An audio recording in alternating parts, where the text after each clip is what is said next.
Lectura de la profecía de Ezequiel. En cierta ocasión, penetró en mí el Espíritu de Dios y me puse de pie. Oí entonces una voz que me decía: Hijo de Adán, te envío a los israelitas, pueblo desobediente que se ha rebelado contra mí. Hasta hoy mismo me han ofendido ellos y sus padres, y no menos tercos de cabeza dura son sus hijos. Te envío, pues, a que les digas lo que yo, el Señor, te comunique.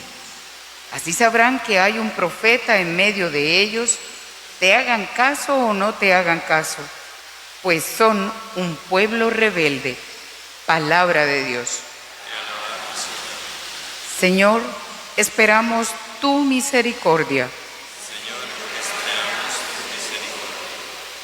A ti levanto mis ojos, a ti que habitas en el cielo, como están los ojos de los esclavos fijos en las manos de sus señores. Como están los ojos de la esclava fijos en las manos de su señora, así están nuestros ojos en el Señor, Dios nuestro, esperando su misericordia.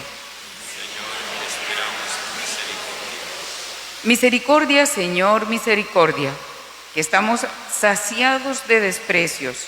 Nuestra alma está saciada del sarcasmo de los satisfechos, del desprecio de los orgullosos. Señor, esperamos tu misericordia. De la segunda carta del apóstol San Pablo a los Corintios.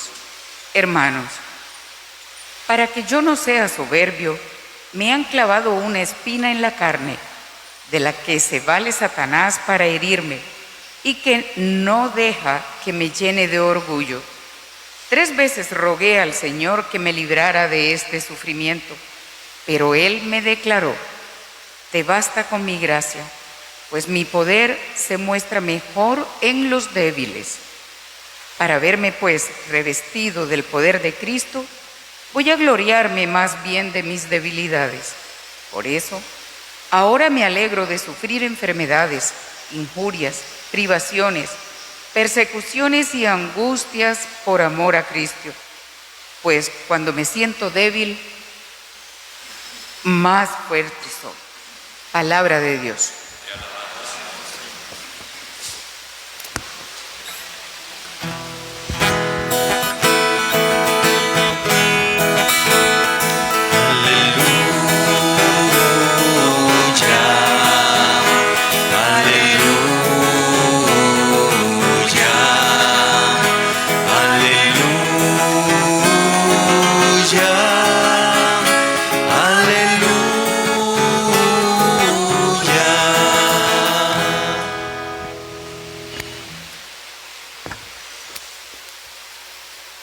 El Señor esté con ustedes. Y con tu espíritu. Lectura del Santo Evangelio según San Marcos. Gloria a ti, Señor. Una vez fue Jesús a Nazaret, su tierra, acompañado de sus discípulos. Y cuando llegó el sábado, se puso a enseñar en la sinagoga. Muchos, al oírlo, quedaron asombrados y decían: ¿de dónde habrá sacado este hombre todo eso? ¿Quién le habrá dado tanta sabiduría y semejante poder como tiene en las manos? ¿No es este el carpintero, el hijo de María, el hermano de Santiago, de José, de Judas y de Simón? ¿No viven sus hermanas aquí con nosotros? Y no podían creer en él. Jesús entonces les dijo: solo en su tierra, entre sus parientes y en su propia casa, se queda sin honores un profeta. Y no pudo mostrar allí su poder, fuera de curar a algunos enfermos, imponiéndoles las manos. Les extrañaba la falta de fe de aquella gente. Entonces se puso a recorrer los pueblos de los alrededores enseñando. Palabra del Señor. Gloria a ti, Señor Jesús.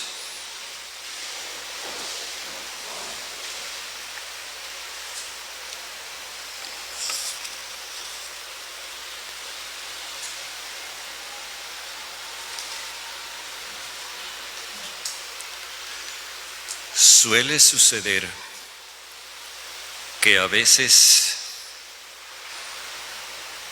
nos hable alguien de una persona a quien nosotros conocemos bien y comience a darnos opiniones que uno se pregunta, ¿y de dónde habrá sacado todo eso? La persona que yo conozco es distinta. ¿Estamos hablando de la misma persona? Eso es frecuente. Aquí nos encontramos frente a una situación parecida. Jesús va a su patria. No nos dice exactamente a qué lugar, si a Nazaret, si a Cafarnaún, si a Belén, no nos dice, porque cuando nos dice su patria nos quiere situar en todo el pueblo de Judea. Y va acompañado de sus discípulos. La primera vez que él fue a la sinagoga no fue acompañado de los discípulos. Ahora sí va, pero hagamos un poquito de memoria de lo que acabamos de escuchar que nos leyó el diácono y nos daremos cuenta de que los discípulos no aparecen por ningún lado. Están como si no estuvieran. Jesús tiene que esperar mucho tiempo para encontrarse con la gente.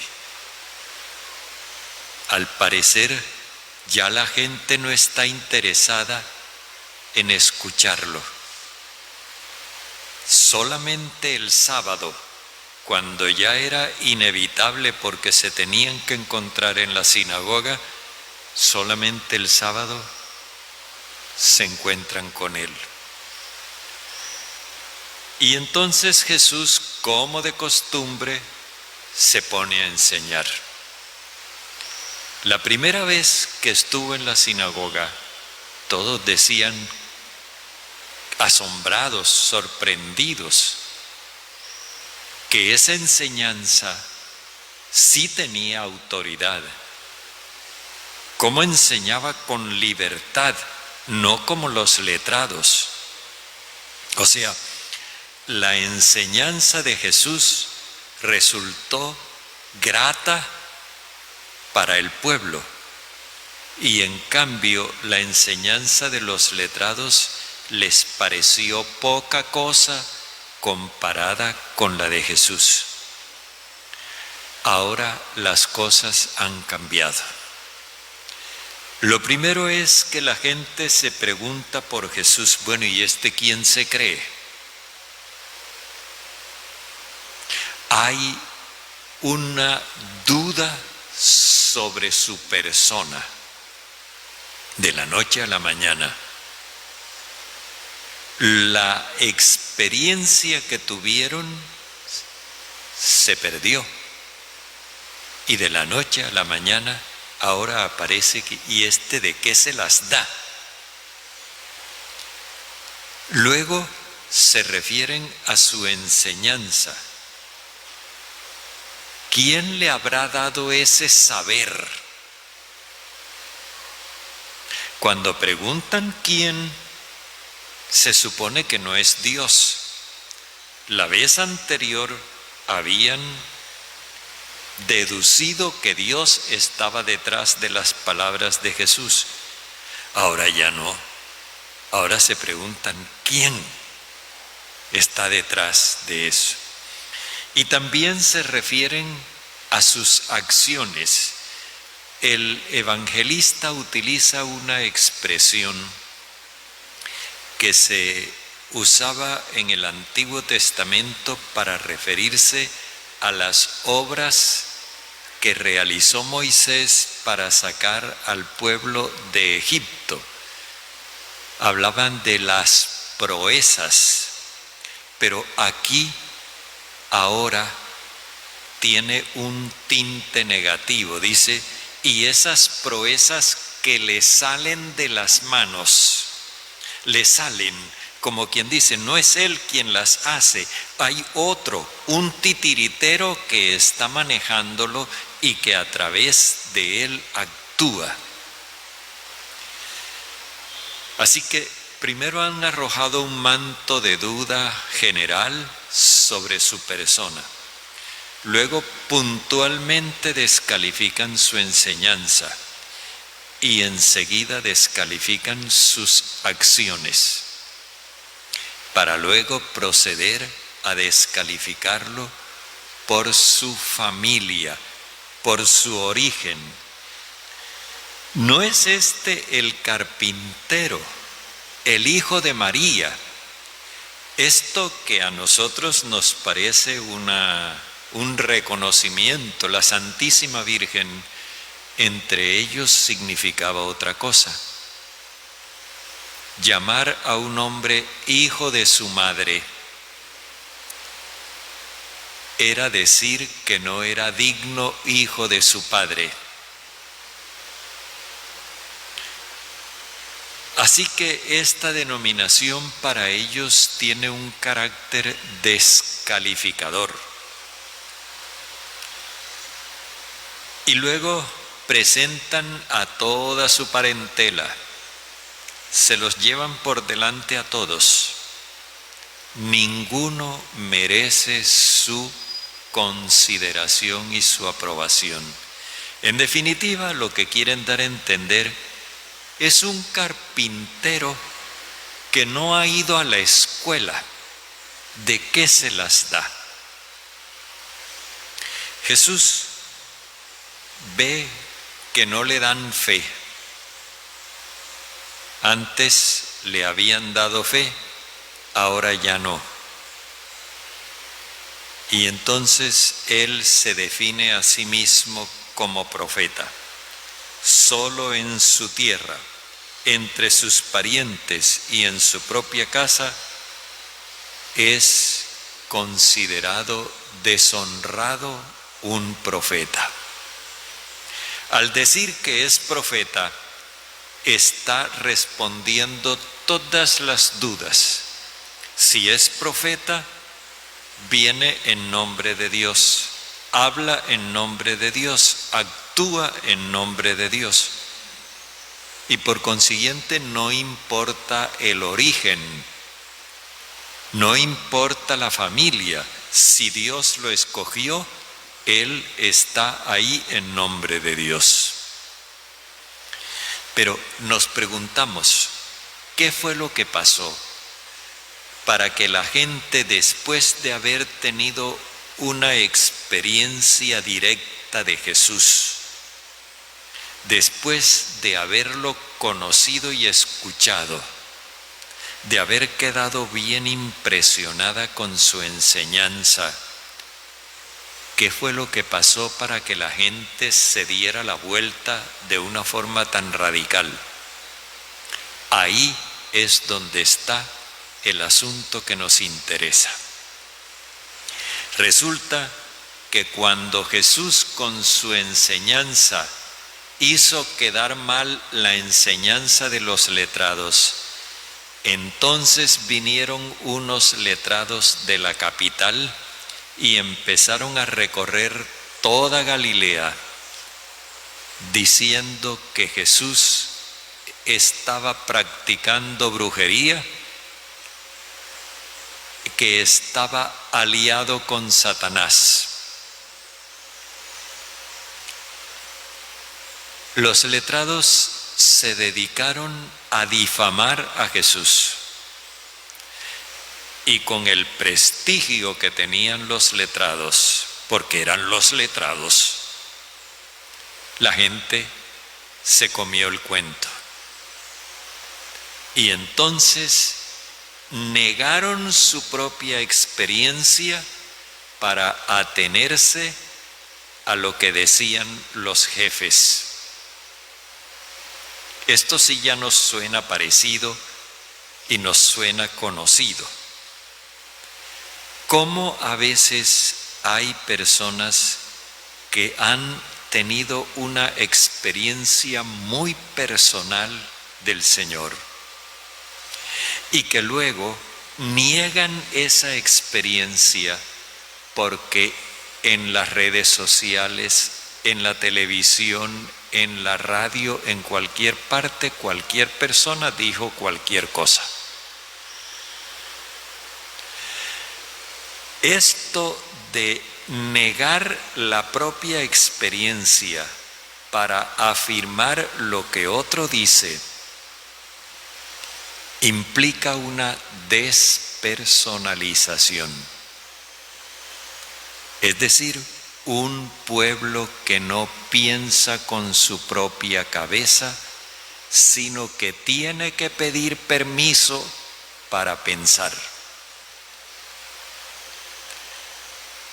Esto es algo que ocurre a diario. Y hoy, con la fuerza de penetración que tienen las redes sociales, es algo que está afectando a muchas personas. Ayer escuchaba un mensaje de un médico cubano que ha analizado la situación del contagio en Colombia, departamento por departamento. Entre otras, Sucre está muy mal en ese sentido. Y hacía ver el médico que hay una cosa que está haciéndole mucho daño a la gente, y es que le dijeron a la gente que no se vacunara porque le iban a salir imanes en la piel, porque le iban a salir cachos en la cabeza, qué sé yo, que le iban a poner un chip para saber dónde estaba, porque somos tan importantes que necesitan saber dónde estamos y qué hacemos. Y el médico decía: no escuchen esas cosas, vacúnense. Eso mismo nos pasa en el plano de la fe. Nosotros venimos viviendo una experiencia del Señor que ha sido una experiencia muy personal. Pero de pronto viene un youtuber o una youtuber y dice que le importa un bledo Dios, y entonces nosotros, por estar a tono, ya también sentimos que tenemos que disimular nuestra fe en Dios. El hecho es que aquí no se trata de ideas, no es cuestión de ideas, es algo más profundo. Cuando hablamos de fe, no estamos hablando de una ideología, estamos hablando de una decisión, la decisión de seguir a Jesús. Nos dice el Evangelio que Jesús no pudo realizar proeza alguna, entre ellos dada su falta de fe.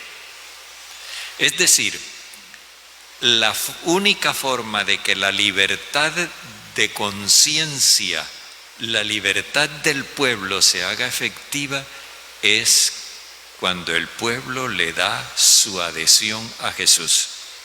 Si no, seguimos siendo esclavos, seguimos siendo borregos. Jesús no pudo realizar allí ninguna acción liberadora. Lo mucho que pudo hacer fue curar a unos enfermos, unos postrados, dice el Evangelio. Curar es una acción, una iniciativa de Jesús por amor en beneficio de la gente, pero eso no requiere fe. La fe se requiere para que Él actúe haciendo proezas, es decir, liberando a las personas. Ahí sí se requiere la fe. Pero para que Él manifieste su amor, Él no necesita que le crean. Entonces nos dice que Jesús realizó curaciones en favor de los postrados. Los postrados eran aquellas personas tan reprimidas, tan excluidas de la vida social, que no tenían ni siquiera aliento para resistirse al daño que les causaban. Eran víctimas impotentes. A esos se les dirige Jesús. Y luego nos dice el evangelista que se fue a las aldeas lejanas, a la periferia, diría el Papa Francisco, y allá encontró plena acogida. Es decir, hay un mundo que se abre cuando hay otro que se cierra. Se cerró este mundo religioso de la sinagoga, apegado a la enseñanza de los letrados, este mundo dominado ideológicamente por los letrados, se cerró y no quiso creer. Entonces Jesús se dirigió a los últimos, a los excluidos de la sociedad, y allá encontró audiencia y acogida. Esto nos quiere preguntar cuál es el puesto que Jesús tiene en nuestra sociedad y en nuestros corazones. La convivencia social no parece por ningún lado tener presente a Jesús. Porque si nuestra convivencia social tuviera en cuenta a Jesús, se estaría realizando un proceso de convivencia humana. Y eso no lo tenemos. Falta ver cómo está en el corazón de cada uno de nosotros. Eso no lo podemos deducir por fuera. Eso lo determina cada uno de nosotros en su corazón.